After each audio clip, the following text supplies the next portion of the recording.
گفتگو کو آگے بڑھاتے ہیں، جہاں میں آپ کو ایک بہت ہی خوبصورت روایت بتانا چاہتی ہوں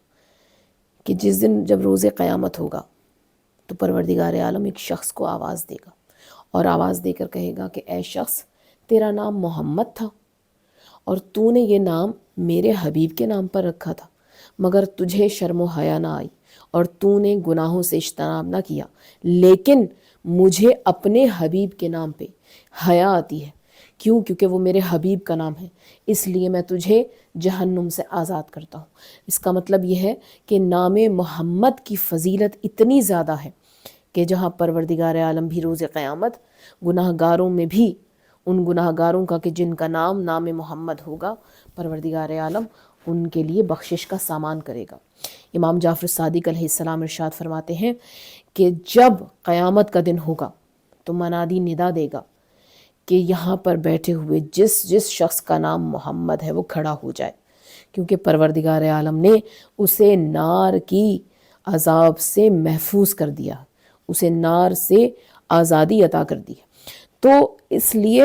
نام کی فضیلت سے کسی بھی طرح سے انکار نہیں کیا جا سکتا، اور جب بات نام محمد کی آئے گی تو اس کے ساتھ فاطمہ کا نام نہ آئے ایسا ممکن نہیں ہے۔ دیکھیے، جہاں امام یہ فرما رہے ہیں کہ جب ہمارے گھر کوئی بچہ پیدا ہوتا ہے تو ہم اس کا نام محمد رکھتے ہیں، اور جب بیٹی پیدا ہوتی ہے تو اس کا نام فاطمہ رکھا جاتا ہے۔ تو مومنات، یہاں پر میں آپ کو ایک بڑی ہی پیاری روایت امام جعفر صادق علیہ السلام سے ہی مروی سناؤں گی، جہاں سکونی لکھتے ہیں، صحابی امام جعفر صادق علیہ السلام سکونی کہتے ہیں کہ ایک روز میں بارگاہ امام میں حاضر ہوا اور میں بڑا محزون اور غمگین تھا، اور میں جا کر امام کی محفل میں بیٹھ گیا۔ امام نے کہا، اے سکونی، کیا بات ہے، آج تم افسردہ ہو؟ کہا، اے آقا و مولا، اللہ نے مجھے ایک بیٹی عطا کی ہے۔ امام نے کہا کہ اس کا بوجھ زمین پر، اور اس کا رزق اللہ کے ہاتھ میں ہے،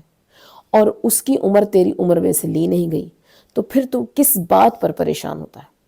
اس کے بعد امام نے کہا کہ اچھا یہ بتاؤ کہ تم نے اس کا نام کیا تجویز رکھا ہے؟ سکونی کہتے ہیں کہ امام کی یہ بات سن کر ہی میرے دل کو قرار آیا، اور اس کے بعد جب امام نے یہ پوچھا کہ اے سکونی، تم نے اپنی بیٹی کا نام کیا رکھا؟ تو سکونی کہتے ہیں کہ میں نے کہا کہ فرزند رسول، میں نے اپنی بیٹی کا نام آپ کی جدہ کے نام پر فاطمہ رکھا ہے۔ سکونی کہتے ہیں جیسے ہی میں نے بتایا کہ میں نے اپنی بیٹی کا نام فاطمہ رکھا ہے، امام نے 3 مرتبہ آہ بھری اور اس کے بعد اپنے ہاتھ کو پیشانی پر رکھ کر کہا کہ سکونی، یاد رکھو کہ تم نے اس بچی کا نام، جس کا نام فاطمہ رکھا ہے، کبھی اس سے اونچی آواز میں گفتگو نہ کرنا اور کبھی اس پر لعن طعن نہ کرنا۔ یہی فرمان مومنات نام محمد کے لیے بھی ہے کہ جہاں امام ارشاد فرماتے ہیں کہ اگر تم اپنے بچے کا نام محمد رکھو تو اس کی حرمت تم پہ واجب ہے، یہاں تک کہ وہ مجلس میں بیٹھے تو اس کو جگہ دینا بھی تم پر واجب ہے۔ تو اس قدر جہاں احترام ہو، میں نے آپ کو گزشتہ گفتگو میں بھی یہی جملے آپ سے کہے تھے کہ جہاں فقط نام کی اتنی فضیلت ہو، تو وہاں جب اسماء پنجتن آ جائیں، جہاں اسماء معصومین آ جائیں، تو پھر کیا مرتبہ اور کیا فضیلت ہوگی۔ یہاں تو ابھی صرف نسبتاً نام رکھنے کی یہ فضیلت ہے کہ اگر کوئی نام فاطمہ رکھ لے تو واجب ہے کہ اس پر پروردگار عالم جہنم کی آگ کو حرام کر دے۔ اگر کوئی نسبتاً نام رکھ لے تو ایمان سے بتائیے کہ وہ بی بی جس کا نام خود پروردگار عالم نے فاطمہ رکھا ہو، اس کی منزلت اور اس کا مرتبہ کیا ہوگا۔ مومنات، امام ارشاد فرما رہے ہیں، امام جعفر صادق علیہ السلام، کہ ہماری جدہ کے اللہ نے 9 نام تجویز کیے، 9 نام رکھے ہیں، اور وہ 9 نام کیا ہیں؟ فاطمہ، صدیقہ، مبارکہ، طاہرہ، زکیہ، راضیہ، مرضیہ، محدثہ اور زہرا۔ یہ وہ 9 نام ہیں جو خود پروردگار عالم نے جناب سیدہ سلام اللہ علیہ کو عطا کیے ہیں۔ اور بات کو مزید طولانی کرنے کیے بغیر میں بس مختصراً لفظ فاطمہ پر ایک ذرا سی آپ کی نگاہ چاہتی ہوں کہ پروردگار عالم نے نام رکھا ہے سیدہ کا فاطمہ۔ فاطمہ نکلا ہے فتم سے، اور جس کا معنی ہے عربی میں چھڑانے والی۔ فاطمہ کا مطلب یہ بھی ہوتا ہے کہ جو دودھ چھڑانے والی، یعنی بچے کا جب دودھ چھڑایا جائے ماں سے، اس کو بھی اسی لفظ سے مشتق کیا گیا ہے۔ تو لفظ ہے چھڑانے والی، مگر کس چیز سے؟ جب تک کہ خود معصوم اپنی زبان عصمت سے نہ بتائیں کہ کس چیز سے چھڑانے والی ہے تو سمجھ نہیں آ سکتا۔ یہاں پر امام ارشاد فرماتے ہیں کہ ایک مرتبہ، مولا کائنات ارشاد فرماتے ہیں کہ ایک مرتبہ میں رسول کی خدمت میں بیٹھا تھا کہ رسول نے مجھ سے پوچھا، یا علی آپ جانتے ہیں اللہ نے فاطمہ کا نام فاطمہ کیوں رکھا؟ دیکھیے میں بار بار آپ کے سامنے کچھ لفظ دہراتی ہوں اور دہرانے میں مجھے خود بڑا لطف محسوس ہوتا ہے کہ پوچھنے والا کون ہے اور بتانے والا کون ہے۔ پوچھنے والا وہ ہے جس کا دعوی سلونی یہ کہہ رہا ہے کہ رسول نے مجھے علم اس طرح بھرایا ہے کہ جس طرح پرندہ اپنے بچے کو بھراتا ہے۔ تو جہاں علم کا پورا خزانہ رسول دستار کی صورت میں علی کے حوالے کر رہے ہوں، وہاں کیا علی نہیں جانتے یا رسول نہیں جانتے؟ لیکن صرف دنیا کو سمجھا رہے ہیں کہ دیکھو میری زبان ہے اور لسان اللہ کے کان، لسان اللہ کے کان ہے، لسان اللہ کی زبان ہے، عین اللہ ہے، اذن اللہ کی زبان ہے جو سن رہی ہے۔ تو اب جب رسول کہیں گے اور علی سنیں گے تو پھر آپ دیکھیے، اسے کہتے ہیں کہ معصوم کے فضائل جب معصوم بیان کرے تو پھر لطف کیا دوبالا ہو جاتا ہے کہ رسول کہہ رہے ہیں یا علی آپ جانتے ہیں کہ اللہ نے فاطمہ کا نام فاطمہ کیوں رکھا؟ کہا یا رسول اللہ آپ بیان کیجئے کہ اللہ نے فاطمہ کا نام فاطمہ کیوں رکھا؟ تو رسول نے کہا اللہ نے فاطمہ کا نام فاطمہ اس لیے رکھا کہ فاطمہ اور اس کے ذریت کے محبوں کو اللہ نے جہنم سے چھڑا دیا ہے، جہنم کی آگ سے چھڑا رکھا ہے۔ یعنی پروردگار عالم نے محبان زہرا اور محبان اولاد زہرا کو جہنم کی آگ سے مبرہ قرار دیا ہے، جہنم کی آگ سے چھڑا رکھا ہے۔ اسی طرح دوسری روایت میں موجود ہے کہ ایک شخص نے امام سے سوال کیا، فرزند رسول یہ تو بتائیے کہ آپ کی جدہ کا نام اللہ نے فاطمہ کیوں رکھا؟ کہا اس لیے کہ پروردگار عالم نے فاطمہ کو وہ بنایا ہے کہ جو ہر گناہ، ہر شرک اور ہر برائی سے چھڑائی گئی ہے، یعنی جس کا برائی، جس کا رجس، جس کا نجاستوں سے کوئی واسطہ اور تعلق نہ ہو، اسے اللہ نے فاطمہ بنایا ہے۔ یعنی اس کا مطلب یہ ہے کہ اللہ نے جب تخلیق جناب سیدہ کی تو اس خوبصورتی سے کی کہ جہاں نجاستوں کا دور دور تک کوئی تعلق نہیں ہے۔ تو اب مجھے یہاں پر یہ جملہ ضرور کہنے دیجئے کہ میں نے آپ سے کہا کہ نجاستوں کا کوئی تعلق، کوئی واسطہ نہیں ہے، تو اس کا مطلب یہ ہے کہ جس کا تعلق نجاستوں سے ہوگا، جس کا تعلق غلاظتوں سے ہوگا، جس کا تعلق نجاستوں اور ناپاکی سے ہوگا، اس کا تعلق فاطمہ زہرا سے نہیں جوڑ سکتا۔ اس لیے اپنے آپ کو، اپنی روح کو، اپنے جسم کو، اپنی سوچ کو اگر آپ نے معرفت جناب سیدہ تک پہنچانا ہے تو پھر آپ کا جسم، آپ کی روح، آپ کی در و دیوار، آپ کا تمام تر ذہن، آپ کی روح کا پاک و پاکیزہ ہونا ضروری ہے، اس لیے کیونکہ آسان نہیں ہے جناب سیدہ کی معرفت کو پانا۔ بس آخری ہدیتاً ایک روایت بیان کروں گی اور بات تمام ہو جائے گی لفظ فاطمہ پر۔ اگلی گفتگو میں ہم بی بی کے اگلے لفظ صدیقہ پر گفتگو کریں گے، اور ساتھ میں میں آپ کو دو ایسے مجرب عمل بتانے والی ہوں کہ جن پر عمل کر کے آپ خود محسوس کریں گے کہ جیسے ہی آپ ان وظائف کو شروع کریں گے آپ کو خود محسوس ہوگا کہ کرامات، برکتیں آپ کے دائیں بائیں آپ کو اپنے چاروں طرف نظر آئیں گی۔ بہرحال ایک روایت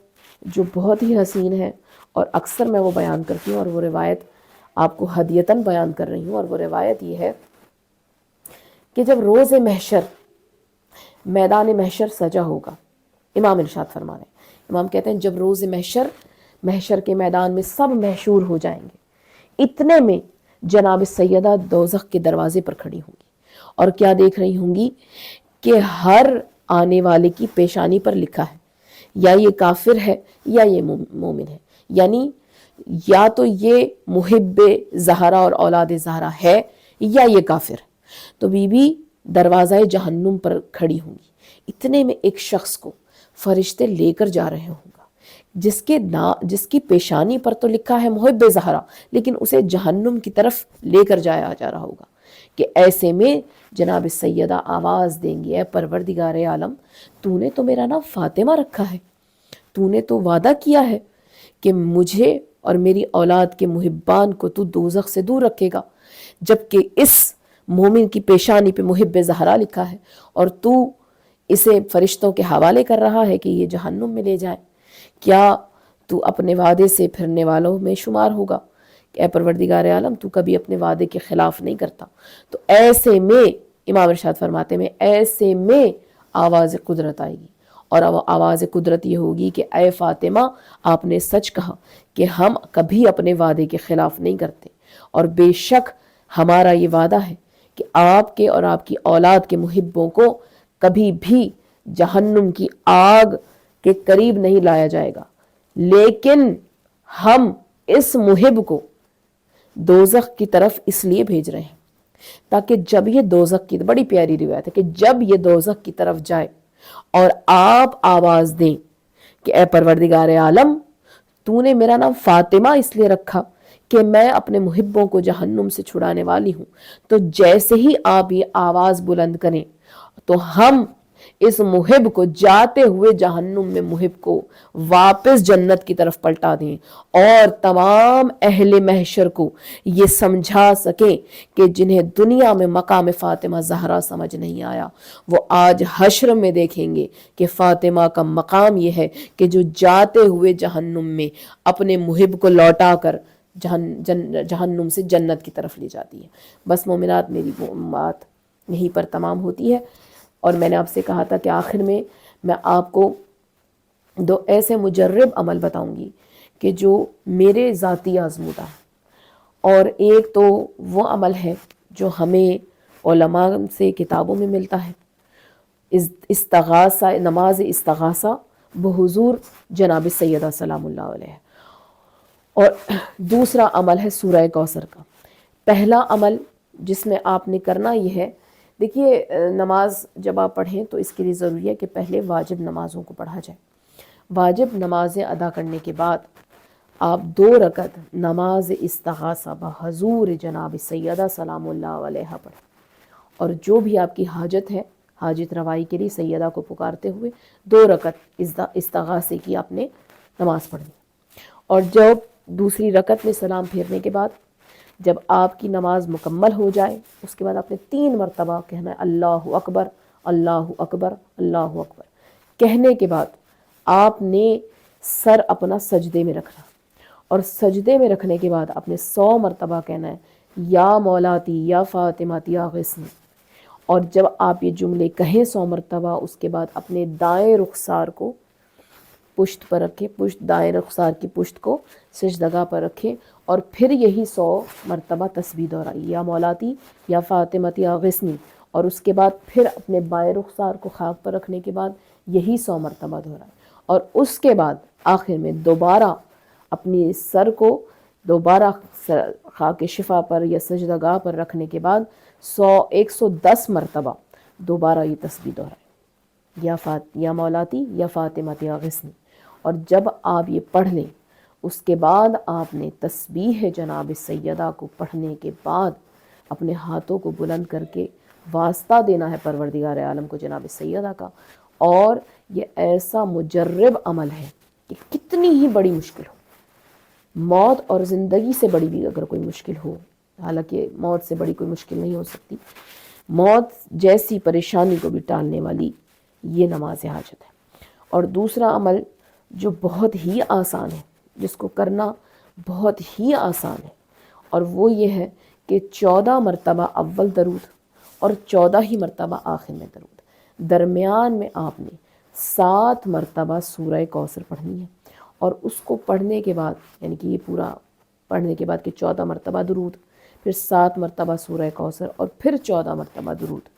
یہ پڑھنے کے بعد آپ نے یہ ہدیہ کرنا ہے جناب سیدہ سلام اللہ علیہ کو، اور یہ عمل آپ نے ہر نماز کے بعد انجام دینا، ہر واجب نماز کے بعد جب آپ نماز سے فارغ ہو جائیں تسبیح جناب سیدہ پڑھنے کے بعد. یہ ایک بہت ہی مختصر، لیکن میں نے اکثر آپ سے یہ جملے کہتی ہوں، مختصر مگر جامع عمل ہے، اور اگر آپ اسے خلوص نیت سے انجام دیں گی تو آپ کو اس کے اثرات دنوں میں نظر آئیں گے. ربنا تقبل منا انک انت السمیع العلیم برحمتک یا ارحم الراحمین. بر محمد و آل محمد صلوات اللہ.